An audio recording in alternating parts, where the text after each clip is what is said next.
मोक्षमार्गस्य नेतारं भेत्तारं कर्म भूभृतां ज्ञातारं विश्वतत्त्वानां वन्दे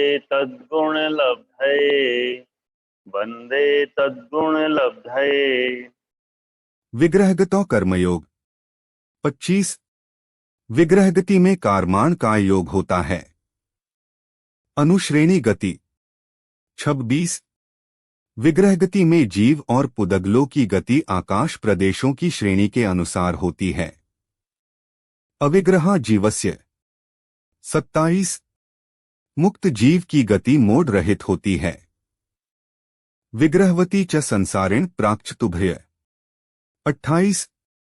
संसारी जीवों की गति 4 समय से पहले फले मोड वाली और बिना मोड वाली गति भी होती है। एक समयाविग्रह 29। बिना मोड़े वाली गति एक समय वाली होती है, इसे ऋजुक्ति भी कहते हैं। एवं द्वौ त्रिन्वानाहारक 30। विग्रहगति में यह जीव 1, 2 या 3 समय के लिए अनाहारक रहता है। एक शरीर को छोड़कर दूसरे शरीर की प्राप्ति के लिए गमन करना विग्रहगति है। विग्रहगति में कार्मण का योग होता है। उसी की सहायता से जीव कार्मण शरीर के द्वारा जो आत्मा के प्रदेशों में कंपन होता है, उसको कर्मयोग कहते हैं। यहाँ पर जो आपके लिए कर्मयोग बताया जा रहा है, वह यह बताया जा रहा है जो आपने कर्म किया है वह आपके साथ बंध गया है, वही कर्म आपको आगे फल देगा। जिस समय आप विग्रहगति में होंगे उस समय केवल कर्म ही होगा और कुछ नहीं होगा। विग्रह गति में जीव के साथ 2 शरीर तेजस व कार्मण शरीर होते हैं। ये जो कर्म हैं जो आत्मा से बंधे हुए हैं, वही कर्म हमारे साथ रहते हैं और उनके माध्यम से आत्मा के प्रदेशों में भी स्पंदन होता है। उन आत्मा के प्रदेशों में जो स्पंदन हो रहा है उसी का नाम योग है। यह स्पंदन विग्रह गति में यह केवल कर्मों के कारण से होता है, इसलिए इसका नाम कार्मण का योग या कर्मयोग कहलाता है। यह जीव की अनहारक अवस्था होती है। यह कर्मयोग केवल विग्रहगति में होगा। उस कर्मयोग में केवल कर्म वर्गणाओं का ही ग्रहण होता है, शरीर के योग्य पुद्गलों का ग्रहण नहीं होता। कर्म पुद्गलों का ग्रहण तो आपका जिस गति में जन्म होगा उस गति में होगा। बीच की उस स्थिति में केवल कर्मों का ग्रहण होता है, इसलिए इसको विग्रहगति कहा जाता है। विग्रह का अर्थ शरीर भी होता है। एक शरीर को छोड़कर दूसरे शरीर को ग्रहण करने के लिए बीच में जो गति होती है उसको विग्रह कहते हैं। यह अनुश्रेणी के अनुसार होती है। अनुश्रेणी का अर्थ है श्रेणी के अनुरूप। जो भी श्रेणियां बनी हुई हैं उसी के अनुसार उसकी गति होगी। यही कहलाती है अनुश्रेणी गति। अनुश्रेणी आकाश के प्रदेशों की पंक्ति के अनुसार गमन को अनुश्रेणी कहते हैं। यह लोक के मध्य भाग से ऊपर, नीचे तथा तिर्यक दिशा में क्रम से रचना को प्राप्त हुए आकाश प्रदेशों की पंक्ति हैं। यह संसारी और मुक्त दोनों प्रकार जीवों के होती है। कर्मयोग कामर्ण का योग। कार्मण शरीर के निमित्त से योग होता है, वह कामर्ण का योग है। कार्मान शरीर के निमित्त से पहले ही समय से कर्म वर्गणाओं को ग्रहण करता रहता है, उसे कार्मण का योग कहते हैं। योग अर्थात मन वचन काय का आत्मा के साथ होने वाला परिस्पंदन, इसी कार्मण का योग से प्रति समय कर्मों को ग्रहण करता है। विग्रहगति में जीव इस कर्मयोग के द्वारा ही नवीन कर्मों का ग्रहण करता है। यह जीव की अनहारक अवस्था होती है। कार्मण शरीर के निमित्त से जो योग होता है वह कार्मण का योग है। अन्य औदारिक आदि शरीर वर्गणाओं के बिना केवल एक कर्म से उत्पन्न हुए वीर्य के निमित्त से जो योग होता है वह कार्मण का योग है। धवला 1/297। विग्रहगति में कर्मयोग नहीं मानने पर उस समय कर्मों के संबंध से रहित हो जाने के कारण जीव आकाश के समान कर्म शून्य होगा या मुक्त जीवों के समान कर्मरहित हो जाएगा। जिससे यह विपरीत होगा कि मुक्तात्मा को भी पुनः कर्मबंध का प्रसंग आएगा। श्लोक 5/173। पूर्व शरीर को छोड़कर उत्तर भव संबंधी शरीर के अभिमुख गमन कर रहे जीव के मध्यवर्ती अंतराल में कार्मण का योग के द्वारा ज्ञानावरणादि कर्मों का आश्रव हो जाता है। यह सिद्ध है। श्लोक 5/172। आहार वर्गणा नोकर्म वर्गणा। 3 शरीर और 6 पर्याप्ति के योग्य जो पुदगल परमाणु का ग्रहण होता है उसे आहार वर्गणा नोकर्म वर्गणा कहते हैं। यह जीव की आहारक अवस्था है। 3 शरीर औदारिक वैक्रियक आहारक शरीर। पर्याप्तियां आहार शरीर इंद्रिय श्वासोच्छ्वास भाषा और मन। मुक्त जीव की रिजुक्ति होती है। यह बिना मोड़े वाली गति है, इसे अविग्रहाक्ति कहते हैं। अविग्रहा कुटिलता रहित गति को अविग्रहा गति कहते हैं। अर्थात मनुष्य लोक से सिद्धशिला तक पहुंचने में एक ही समय लगता है। इस एक समय वाली गति में मोड़ नहीं होता, इसे अविग्रहा गति कहते हैं।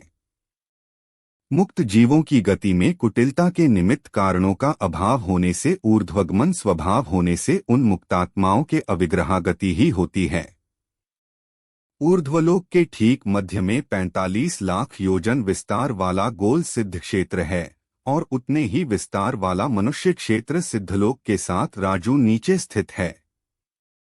कर्मभूमि के तपस्या स्थानों के अतिरिक्त सभी समुद्र पर्वत भोगभूमि आदि स्थलों से संहरण की अपेक्षा जीवों का मोक्ष होता है। संसारी जीव की गति मोड़े वाली और बिना मोड़े वाली दोनों अविग्रहगति विग्रहगति गति होती है। संसारी जीव एक भव से दूसरे भव में जाते समय 6 प्रकार से गमन करता है। 1 ऊपर से नीचे की ओर, 2 नीचे से ऊपर की ओर, 3 पूर्व से पश्चिम की ओर, 4 पश्चिम से पूर्व की ओर, 5 उत्तर से दक्षिण की ओर, 6 दक्षिण से उत्तर की ओर। श्लोक 5/186। संसारी जीवों की 4 प्रकार की गतियां होती है। ऋजुक्ति इषुक्ति पाणिमुक्ता गति लांगलिका गति गोमूत्रिका गति। विग्रह गति से जीव अधिकतम 3 समय तक अनहारक रहता है तथा जन्म के समय अधिकतम चौथे समय में जीव आहरक हो जाता है। ऋजुक्ति इषुक्ति ऋजु सरल इषु बाण। बाण की तरह सीधी एक समय वाली गति को इषुक्ति या ऋजुक्ति कहते हैं। यह धनुष से छूटे हुए बाण के समान मोड़ारहित गति होती है। इस गति में अगले ही समय जन्म हो जाता है। इस गति में कार्मण का योग व नोकर्म वर्गणा आहार वर्गणा का ग्रहण होता रहता है। जीव आहारक ही रहता है। पाणिमुक्ता गति पाणी हाथ मुक्ता मोती। हाथ से छोड़े गए मोती के समान एक मोड़ वाली गति को पाणिमुक्ता गति कहते हैं। यह 2 समय वाली गति होती है तथा दूसरे समय में जन्म हो जाता है। इसमें पहले समय में तो कार्मण का योग तथा दूसरे समय में नौकर्म वर्गणाओं का ग्रहण होना शुरू हो जाता है। अनाहारक का काल एक समय है। लांगलिका गति लांगल हल। हल के समान 2 मोड़ वाली गति को लांगलिका गति कहते हैं। यह 3 समय वाली गति है तथा तीसरे समय में जन्म हो जाता है। इसमें पहले तथा दूसरे समय में कार्मण का योग होता है, तीसरे समय में नोकर्म वर्गणाओं का ग्रहण शुरू हो जाता है। अनाहारक का काल 2 समय है। गोमूत्रिका गति गौगाय मूत्र मूत्र। गोमूत्र के समान 3 मोड़े वाली गति को गोमूत्रिका गति है। यह 4 समय वाली गति है तथा चौथे समय में जन्म हो जाता है। इसमें पहले दूसरे और तीसरे समय में कार्मण का योग होता है, चौथे समय में नोकर्म वर्गणाओं का ग्रहण शुरू होता है। अनार्हक का काल 3 समय है। किसी भी जीव का जन्म अधिकतम से चौथे समय में हो ही जाता है, अर्थात जीव 3 समय तक अनार्हक रहता है क्योंकि विग्रह गति में कार्मण का योग होता है। 1, 2 या 3 समय तक जीव अनार्हक रहता है। त्रस जीवों में 2 मोड़े वाली गति तक होती है, 3 मोड़े वाली गोमूत्रिका गति नहीं होती है। क्योंकि तस्र जीव त्रसनाड़ी के अंदर ही होते होते हैं, अतः उन्हें जन्म लेने के लिए 3 मोड नहीं लेने पड़ते। अनाहारक, औदारिक, वैक्रियक और आहारक, इन 3 शरीर एवं आहार, शरीर, इंद्रिय, श्वासोच्छ्वास, भाषा और मन, इन 6 पर्याप्तियों के योग्य पुद्गल वर्गणाओं को ग्रहण करने वाला आहारक कहलाता है। राजवार्तिक 4। औदारिकादि 3 शरीरों में से किसी एक शरीर के योग्य वर्गणाओं को तथा भाषा व मन वर्गणाओं को जो नियम से ग्रहण करता है वह आहारक है। इस प्रकार का आहार जिसके नहीं पाया जाता है उसे अनाहारक कहते हैं। राजवार्तिक 4। तेजस और कार्मण शरीर के पुद्गल तो जब तक मोक्ष नहीं है तब तक निरंतर आते ही रहते हैं, इसलिए औदारिक, वैक्रियक और आहारक, इन 3 शरीर तथा 6 पर्याप्ति के योग्य पुद्गलों का ग्रहण करना आहार कहलाता है। राजवार्तिक 4। विग्रहगति में अनाहारक का काल। एक समय वाली इषुगति में नौकर्म पुद्गलों को ग्रहण करता हुआ ही जाता है, अतः अविग्रहगति में आहारक ही होता है। 2 समय और 1 मोड़ा वाली पाणिमुक्ता गति में प्रथम समय में अनाहारक होता है और द्वितीय समय में आहारक होता है। 2 मोड़ा और 3 समय वाली लांगलिका गति में प्रथम, द्वितीय समय में अनाहारक और तृतीय समय में आहारक होता है।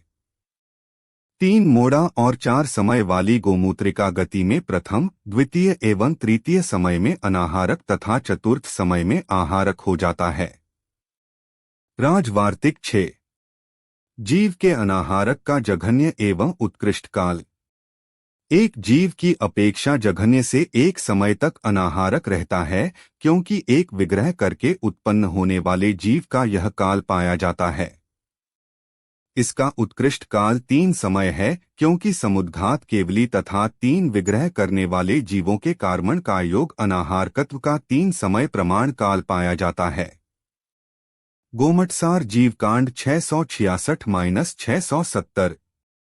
जीव अधिक से अधिक अंतर्मुहूर्त काल तक भी अनाहारक रहता है, क्योंकि अयोग केवली के अनाहारक का अंतर्मुहूर्त काल पाया जाता है।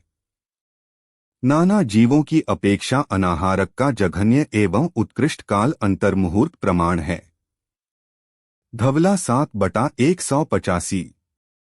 जीव के आहारक का उत्कृष्ट व जघन्य काल। आहारक का उत्कृष्ट काल सूच्यंगुल के असंख्यातवें भाग, असंख्यात उत्सर्पिणी अवसर्पिणी प्रमाण है तथा जघन्य काल 3 समय कम श्वास के 18वें भाग प्रमाण है। क्योंकि विग्रहगति संबंधी 3 समयों के घटाने पर क्षुद्र भव का काल इतना ही अवशेष रहता है। गोमटसार जीवकांड 670। जघन्य से 3 समयहीन क्षुद्र भव ग्रहण प्रमाण काल तक जीव आहारक रहते हैं, क्योंकि 3 मोड़े लेकर सूक्ष्म एकेंद्रीय जीवों में उत्पन्न हो चौथे समय में आहारक होकर भुज्यमान आयु को कदली घात से छिन्न करके अंत में विग्रह करके निकलने वाले जीव के 3 समय कम क्षुद्र भव ग्रहण प्रमाण आहार काल पाया जाता है। धवला 7/185। अनाहारक जीवों का गुणस्थान। विग्रहगति में स्थित चारों गति के जीव मिथ्यादृष्टि, सासाधन समयक दृष्टि और अविरत समयक दृष्टि अनाहारक होते हैं तथा समुद्घात को प्राप्त केवली प्रतर में फैलाते एवं समेटते समय और लोकपूर्ण अवस्था में इन 3 समयों में भी कार्मण का योग होता है तथा 14वें गुणस्थान में भी अनाहारक रहते हैं। गोमटसार जीवकांड 666। विग्रहगति में प्राण। विग्रह गति में 3 प्राण आयु, 1 इंद्रिय और कायबल सबके रहते ही हैं। स्थावर के 3 स्पर्शन इंद्रिय, कायबल और आयु प्राण होते हैं। द्विंद्रिय के 4 स्पर्शन, रसना इंद्रिय, कायबल और आयु प्राण होते हैं। त्रिंद्रिय के 5 स्पर्शन, रसना, घ्राण इंद्रिय, कायबल और आयु प्राण होते हैं। चतुरिंद्रिय के 6 स्पर्शन, रसना, घ्राण, चक्षु इंद्रिय, कायबल और आयु प्राण होते हैं। पंचेंद्रिय के 7 स्पर्शन, रसना, घ्राण, चक्षु, कर्ण इंद्रिय, कायबल और आयु प्राण होते हैं। पर्याप्तियां पूर्ण होते ही बाकी प्राण, श्वासोच्छ्वास प्राण आदि आ जाते हैं। तत्वार्थ सूत्र अध्याय 2 सूत्र 25 से 30 तक से विग्रहगति की व्याख्या पूरी हुई। जिनवाणी माता की जय।